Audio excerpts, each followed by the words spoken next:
Assalamualaikum Ustaz. Waalaikumsalam warahmatullahi wabarakatuh. Saya mau tanya, ada orang tua masih hidup tapi dia membagi harta warisan kepada anaknya, namun ada satu anaknya tidak dia kasih karena sikit pun tak dia kasih. Gimana itu Pak Ustaz? Kalau dibagi waktu masih hidup namanya hibah. Kalau dibagi masih hidup tapi diserahkan sesudah mati namanya wasiat. Wasiat tak boleh lebih dari total sepertiga harta. Itu ruko yang ada di Batam ku kasih untuk kau, tapi nanti sesudah aku mati, apa namanya? Wasiat. Ternyata harga ruko itu 1 miliar.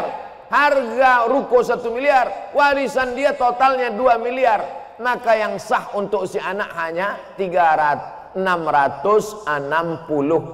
juta. Yang 1,3 mesti tetap dibagi kepada ahli dua. Kalau serahkan masih hidup, ambillah bulat-bulat, namanya hibah, tak ada batasannya.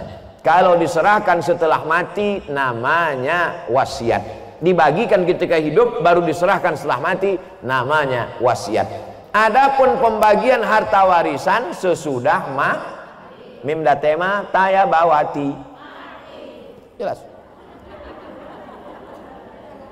Jadi ini kenapa pula masih hidup sudah bagi harta warisan? Inilah gara-gara tak mengaji. Makanya kalau ada acara pengajian, jangan lagi pengajian arisan, judulnya sabar, tawakal. Pengajian arisan kita pada bulan Januari 2021 ini adalah tentang warisan. Apa itu warisan? Bagaimana pembagian warisan? Bolehkah warisan dibagi ketika hidup? Apa nama hibah? Apa itu wasiat? Supaya jangan salah kaprah. Ini banyak orang tua kalau udah cerita warisan, Bu, gimana masalah warisan? Jangan tanya warisan, aku belum mati lagi. Padahal setelah mati menyimpan warisan sama dengan bom atom, bom waktu yang akan meledak. Ini saya menduga bahwa si bapak ibu ini marah kepada anaknya yang satu nih, maka biar supaya jangan dapat dibaginya. Ini untuk kau, untuk kau. Ataupun kau matilah kau tak dapat. Tak bisa. Maka kita kalau salah jangan salah 2 kali. Dulu salah kita karena tak mendidik dia. Dulu salah kita mengajar dia. Sekarang dia menjadi pemabuk, pecandu narkoba. Yang salah kita atau dia? Kita yang salah. Maka pembagian harta warisan hak dia ada pada harta kita, karena dia adalah anak kita. Dia tak pernah minta jadi anak kita, kita pun tak pernah minta dia jadi anak kita. Allah yang mengirimkan dia ke rahim ibu. Didik dia dengan baik. Kalau sudah dididik dengan baik tak juga baik. Takdir seperti Nabi Nuh punya anak Kan'an, tapi dia tetap punya jatah harta setelah kita meninggal. Bagilah menurut ilmu faraid, pembagian harta warisan. Walakum nisfu ma taraka azwajukum illam yakul lahunna walad. Kamu suami dapat setengah harta istrimu kalau tak ada anak. Fa in kana lakum waladun falahunna rubu'u.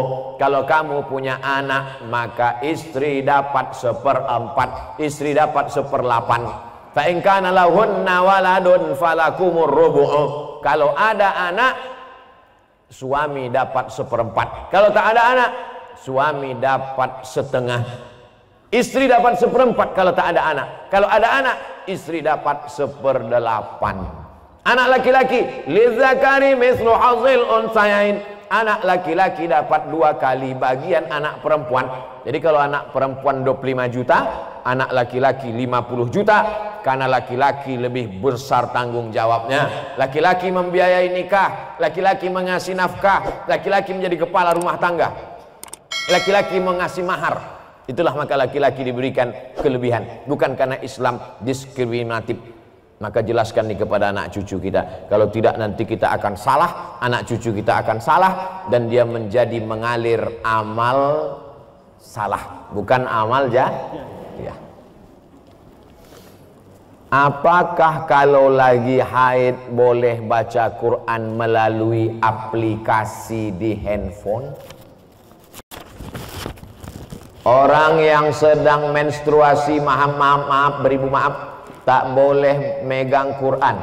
tak boleh bawa Quran, tak boleh baca Quran, tak boleh masuk masjid, tak boleh sholat, tak boleh tawaf, tak boleh puasa.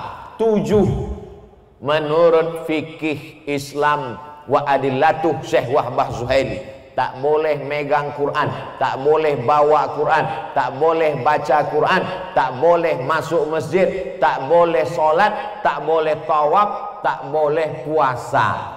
Itu mazhab yang saya pakai. Lalu Pak Ustadz, kalau baca Quran melalui aplikasi, membaca Quran bagi perempuan yang haid boleh dua catatan pengecualian. Pertama, dia hafal Quran. Orang hafal Quran paling tidak mengulangi hafalannya satu hari 2 juz. Kalau tak diulangi 2 juz hilang. Maka ibu yang punya anak hafal Quran, berarti satu hari 2 juz mengalir pahala untuk ibu, baik hidup maupun mati. Lalu kemudian 1 bulan 2 kali khatam, setahun 24 kali khatam. Beruntungnya punya anak hafal Quran. Mudah-mudahan anak kita hafal Quran. Hafal Quran anak gadis kita, dia mengulang satu hari 2 juz, dia boleh mengulang an zahri qalbin, dalam hati. Maka nanti kalau ibu nampak ada anak ibu diam aja, itu dia sedang ngulang hafalan. Kalau dia hafal Quran, kalau tak hafal, tak tahulah tak apa dia. Yang kedua, guru boleh membaca walaupun sedang haid, tapi ayatnya potong-potong. Guru tahfiz di pesantren, anak-anak baca ya, innallaha la yastahyi ayyat riba, potong-potong, dibacanya pangkal. Silakan baca innallaha la yastahyi ayyat masalam faham. Tak boleh dia baca normal macam orang yang sedang dalam keadaan suci, karena Quran itu suci sedangkan dia dalam keadaan haid, dalam keadaan kotor secara spiritual, bukan secara zohir. Karena perempuan itu tetap bersih tapi tidak suci. Bersih tubuh, sama macam maaf orang junub, badannya bersih tapi tidak suci menurut pandangan hakikat. Nah, ini yang paling penting dipahami. Samakah pahala baca Quran melalui smartphone? Baca Quran di dinding, ada tertulis di situ dinding, masuk masjid, ya ayyuhalladzina amanu taqullaha wal tanzur nafsum ma qaddamat lighad. Baca Quran di dinding. Yang satu lagi baca Quran di handphone. Kutiba alaikumul qitalu fil qatla al-hurru bil hurri wal 'abdu bil 'abdi wal unsa bil unsa. Yang satu lagi melihat mushaf Al-Quran. Ya ayyuhalladzina amanu ista'inu bis sabri was salah. Melihat mushaf, melihat handphone, melihat dinding. Pahalanya bukan dilihat kau baca Quran dari mana, tapi yang dilihat adalah lafaz di mulut dan di hati. Mulut fasih, tahsin, tajwid, hati ikhlas. Walaupun kau baca di pelepah kurma. Ada Quran zaman sahabat Nabi, Quran macam kita dicetak sekarang? Mana ada? Pakai resleting pula lagi. Kenapa kau tak pernah baca Quran ini? Saya sebetulnya mau baca Pak Ustadz, terus resletingnya macet terus tiap hari. Oh, kasihlah minyak jelantah. Dulu Quran ditulis di pelepah korma, di tulang onta, di batu yang, batu apa namanya itu? Batu lepes, batu ceper macam piring, ditulis. Jadi Quran tidak dilihat di mana, mau di kertas. Kertas adanya bambu yang ditumbuk, bambu, tahu bambu? Buluh, ditumbuk halus jadi bubur, dijemur. Itulah asal muasal kertas dari Cina. Lalu kemudian ada kertas satu lagi di Mesir, pohon bardi, tumbuhnya di tepi sungai Nil, disusun-susun melintang membujur, dipres pakai tanah liat, dijemur. Namanya kertas papirus. Kertas paling tua 2, satu dari Mesir, Fir'aun, satu dari Cina. Lalu kemudian barulah belakangan datang kertas masuk ke kota Makkah. Jadi Quran ditulis di kertas, di batu lepes, di tulang onta, di pelepah korma. Yang dilihat bukan baca di mananya, tapi yang dilihat adalah pelafazan mulut dan keikhlasan hati. Ini Qurannya bukan main lagi. mahal minta ampun, 30 juta harga Quran, diletakkan di lemari tamu di depan. Setiap tamu yang datang menengok macam menengok kucing. Bukan Quran itu yang mahal. Quran mahal adalah Quran yang dibaca. Seorang ibu mengajarkan anak-anaknya sambil masak pagi, tak ditengoknya pun Quran itu sambil masak. Bismillahirrahmanirrahim. Wadduha wallaili idza saja. Ma wadda'aka rabbuka wa ma qala. Walal akhiratu khairul laka minal ula. Sambal belacan ditengoknya. Tapi Quran yang ibu ajarkan ke anak ibu itu, itulah yang dibawanya sholat. Usahakan ibu yang membacakan Al-Fatihah ke anak ibu. Supaya apa? 17 kali sehari pahalanya mengalir ke ibu. Ibu yang membacakan Fatihah ke dia. Yang belum membacakan, balik dari sini nanti, bacakan. Yang balik sekarang, nanti habis ke acaranya. Nak, baca Fatihah nak. Bismillahirrahmanirrahim. Itu hanya kurang halus sedikit. Bismillahirrahmanirrahim. Alhamdulillahi rabbil alamin. Rohnya kurang tebal sedikit, luruskan bacaannya. Kapan kelingking ibu masuk ke celah kakinya saat mengajarkan dia berwudu, masuk air ke celah kaki? Kapan ujung jari ibu masuk ke celah telinganya saat mengajarkan berwudu? Kapan mulut ibu mengajarkan? Kapan tapak tangan ibu memegang pundaknya? Rata pundakmu nak. Jangan kepala kau macam menengok kuda jantan menengok kuda betina. Jangan kepala kau ini menunduk macam menengok rumput. Rata nak. Kelak kita semua inilah yang akan dia kenang. Al-madrasatul ula. Ibu adalah sekolahnya yang pertama. Alhamdulillah ibu amalkan, pahalanya mengalir ke ibu, mengalir pula ke saya. Tapi pahala ibu tak berkurang. Ibu tetap dapat 100, saya 120.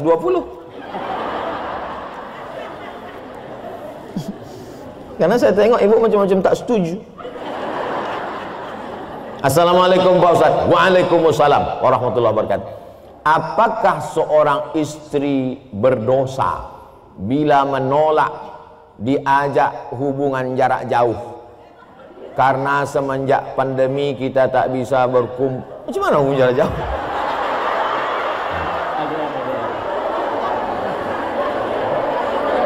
LDR. Apa arti LDR?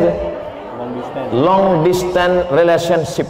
Wah, macam ABG pula Ustaz.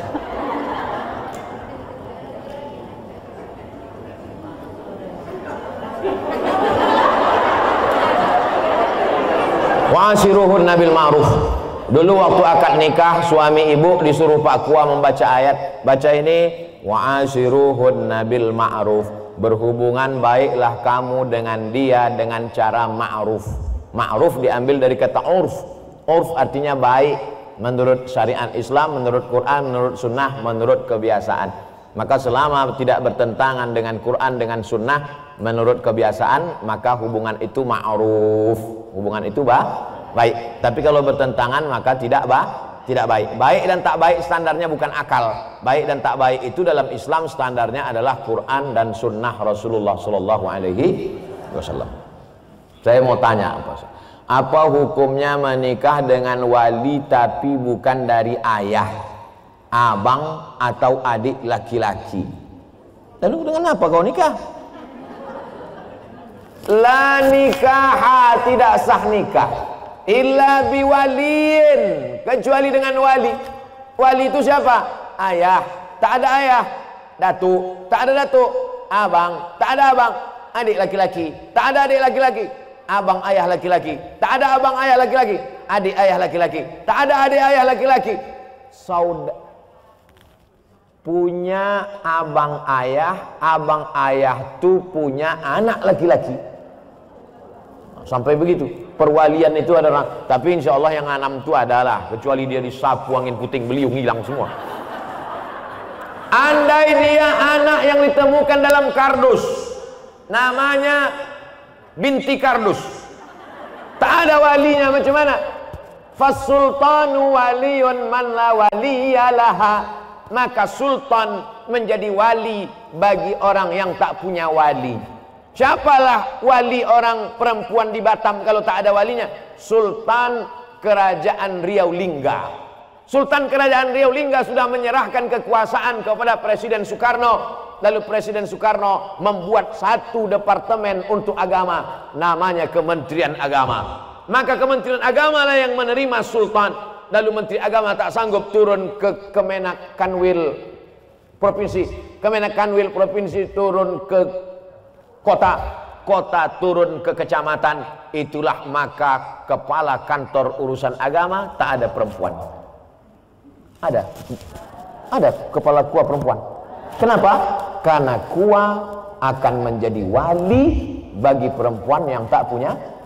Nah, ini ke depan nanti bisa jadi kepala KUA perempuan. Dia tak ngerti sejarahnya. Karena KUA akan menjadi wali bagi perempuan yang tak punya wali. Fasultanu waliyun man la waliyalaha. Memang satu sisi Pak KUA itu sebagai pegawai pencatat pernikahan, tapi ada dalam beberapa kasus dia bisa nanti menjadi wali pada saat perempuan itu tidak ada wali. Kalau sudah terjadi macam mana Pak Ustadz? Diulang akad nikah. Balik anak gadis kita membawa lakinya, hilang seminggu, pulang-pulang berbadan 2. Balik dia ke rumah, mak ini lakiku katanya. Kapan kau nikah? Aku pergi nikah kemarin. Wali kau siapa? Udah ku beli wali katanya. Enak aja sekarang, lu tak belajar, jahil. Jangan karena takut kepada orang, diulang akad nikahnya balik, cari walinya yang 6 tadi, lalu diulang. Aku nikahkan engkau dengan anakku dengan mahar, aku nikahkan engkau dengan cucuku dengan mahar, ku nikahkan engkau dengan adikku, ku nikahkan dengan keponakanku dengan mahar sebentuk cincin emas tunai. Sah. Diulang balik. Lalu perbuatan dia dari mulai dia nikah tak jelas ke nikah yang jelas ini zina. Nauzubillah. Selamatkanlah anak-anak gadis kami ya Allah. Assalamualaikum Ustaz. Waalaikumsalam warahmatullahi wabarakatuh. Apa mazhab itu Pak Ustaz? Mazhab diambil dari kata zahaba. Zahaba artinya jalan. Mazhab adalah jalan.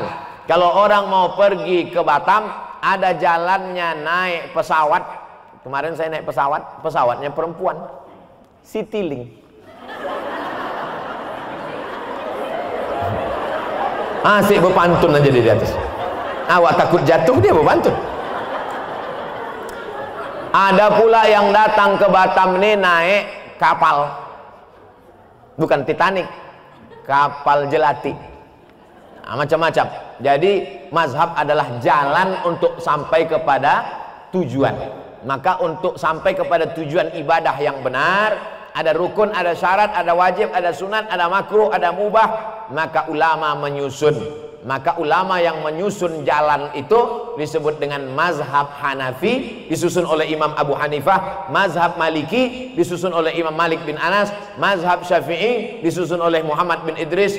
Mazhab Hambali disusun oleh Imam Ahmad bin Hambal. Saya menempuh jalan yang dibuat oleh Imam Syafi'i. Kenapa Ustaz pakai mazhab Syafi'i?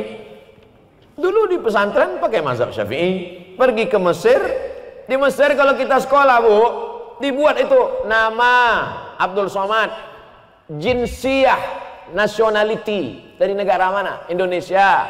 Mazhabnya apa? Buat mazhab Syafi'i. Datang kawan saya dari Jawa Timur, dibuatnya Hanafi. Kok kenapa kau pilih mazhab Hanafi? Senyum dia. Kenapa kau pilih Hanafi? Bukunya tipis-tipis gitu. Ada orang yang jadi ustadz juga sekarang, kawan saya. Tak boleh sebut nama, menjaga kode etik. Apa benar jika kita belajar dengan seorang guru yang kita tidak tahu mazhabnya, kita tidak bakal masuk surga?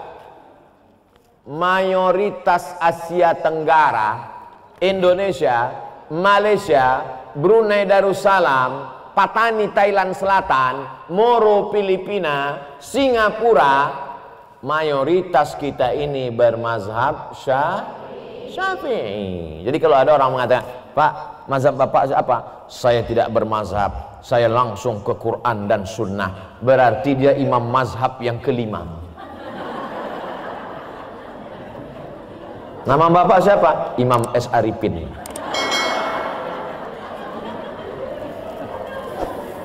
Bermazhab sebetulnya dia. Mana ada orang tak bermazhab di dunia ini? Imam As-Suyuti, hafalan hadisnya, hafiztu mi'atai alfa hadis.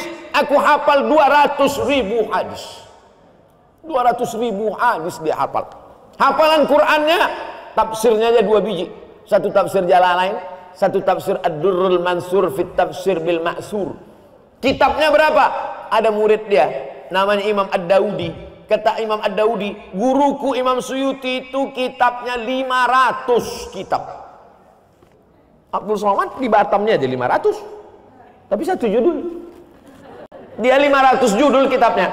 Tapi di ujung namanya Jalaluddin Abdurrahman As-Suyuti Asy-Syafi'i. Ulama selevel itu tetap pakai mazhab. Lalu ente siapa? Tak bermazhab. Sementara beliau mengajarkan akhlak mulia berpedoman dengan Al-Quran dan hadis. Bermazhab dia.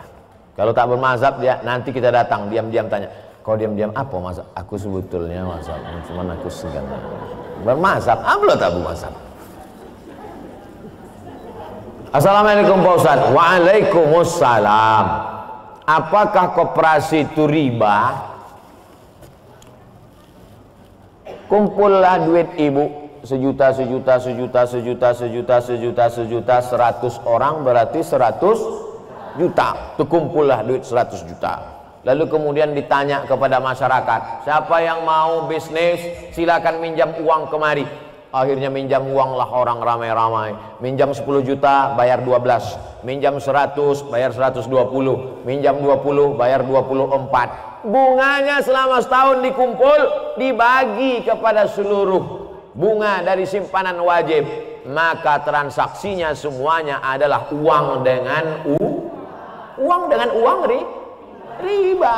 Pinjam uang, bayar uang, kembali uang, riba. La ta'kulur riba ad'afan mudha'afah. Lalu bagaimana dengan BMT Pak Ustadz? Baitul Mal wa Tamwil. Ibu masih konsen? Yang tak konsen gerakkan kepala ke kanan, ke kiri, ke atas, ke bawah, bukakan mulut.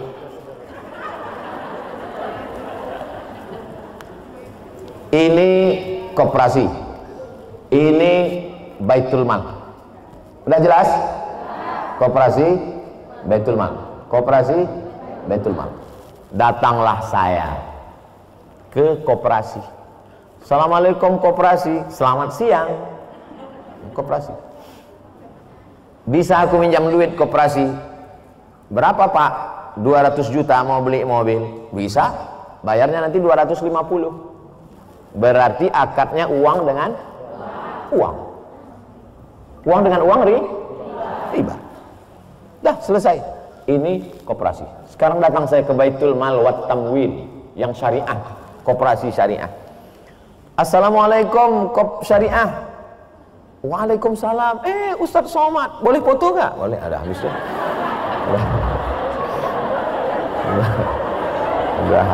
Udah habis basa-basi cerita. Apa tujuan nih Pak Ustadz?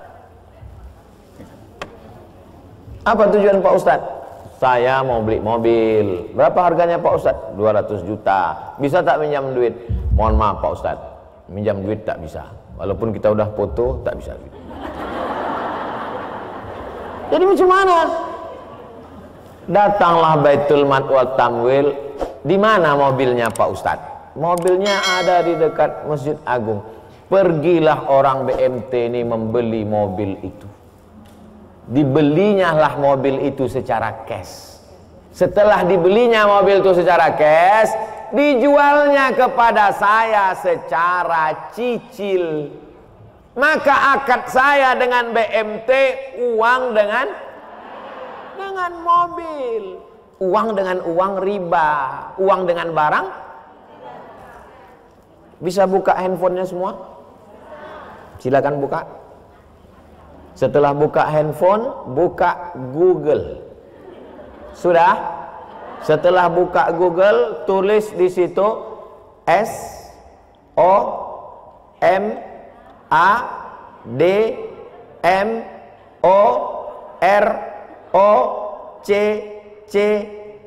Sudah? Saya ulang sekali lagi. Sudah buka Google? S O M A D M O R O C C O. Sudah? Spasi. Sudah spasi? Kredit. K R E D I T. Kredit. Enter. Sudah? Langsung posting yang paling atas, Somad Maroko Blogspot Kredit, langsung postingkan ke Facebook. Share ke kawan-kawan. Sudah? Tak tahu cara men-share? Nah, sekarang ku ajari.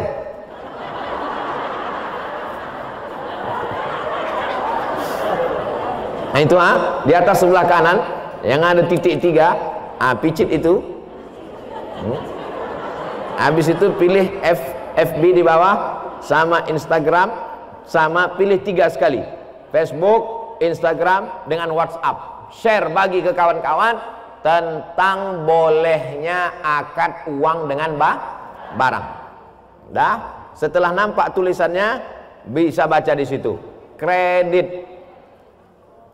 Kita baca ya. Majma' fikih, lembaga fikih Islam membolehkan jual beli dengan tempo jangka waktu pada konferensi ke-6 yang dilaksanakan di Jeddah pada tanggal 17 dan seterusnya. Bawah. Apa dalilnya? Jawaban, jual beli kredit itu tidak ada keberatan di dalamnya, artinya boleh jika waktu dan tambahannya diketahui berapa bulan, berapa tahun, berapa hari, meskipun harga kredit lebih mahal daripada harga kontan, karena penjual dapat manfaat. Penjual dapat manfaat tambahan harga, pembeli mendapat manfaat tempo jangka waktu. Mana dalilnya? Disebutkan dalam Sahih Bukhari dan Sahih Muslim bahwa Barirah dijual oleh tuannya. Barirah itu orang, waktu itu boleh menjual orang, budak hamba sahaya. Barirah dijual oleh tuannya dengan cara kredit selama 9 tahun. Jadi kredit zaman Nabi itu lebih lama dari sekarang. 9 tahun kreditnya.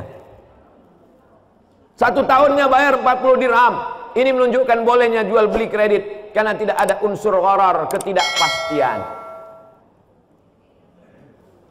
Ke koperasi pinjam uang, bayar uang, berlebih uang, riba. Ke Baitul Mal wa Tanwil, kita transaksinya adalah antara uang dengan barang. Jelas? Jelas semua. Tak ada yang tak jelas. Wallahu a'lam bishawab. Baik, terima kasih Ustaz. Alhamdulillah pertanyaan sudah diajukan semua. Dan sebelum diakhiri ada satu pertanyaan Ustaz. Ini satu pertanyaan spesial dari Radio Ustaz. Dari pendengar yang hari ini juga mendengarkan acara kita kesempatan kali ini. Pertanyaannya singkat padat jelas. Ini yang baik kalau saya. Yang pertama itu atas. Yang atas saja satu.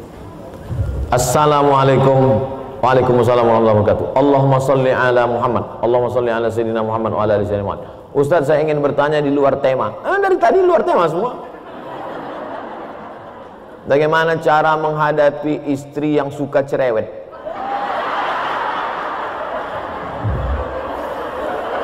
Jadi, ibu dengarkan baik-baik ya.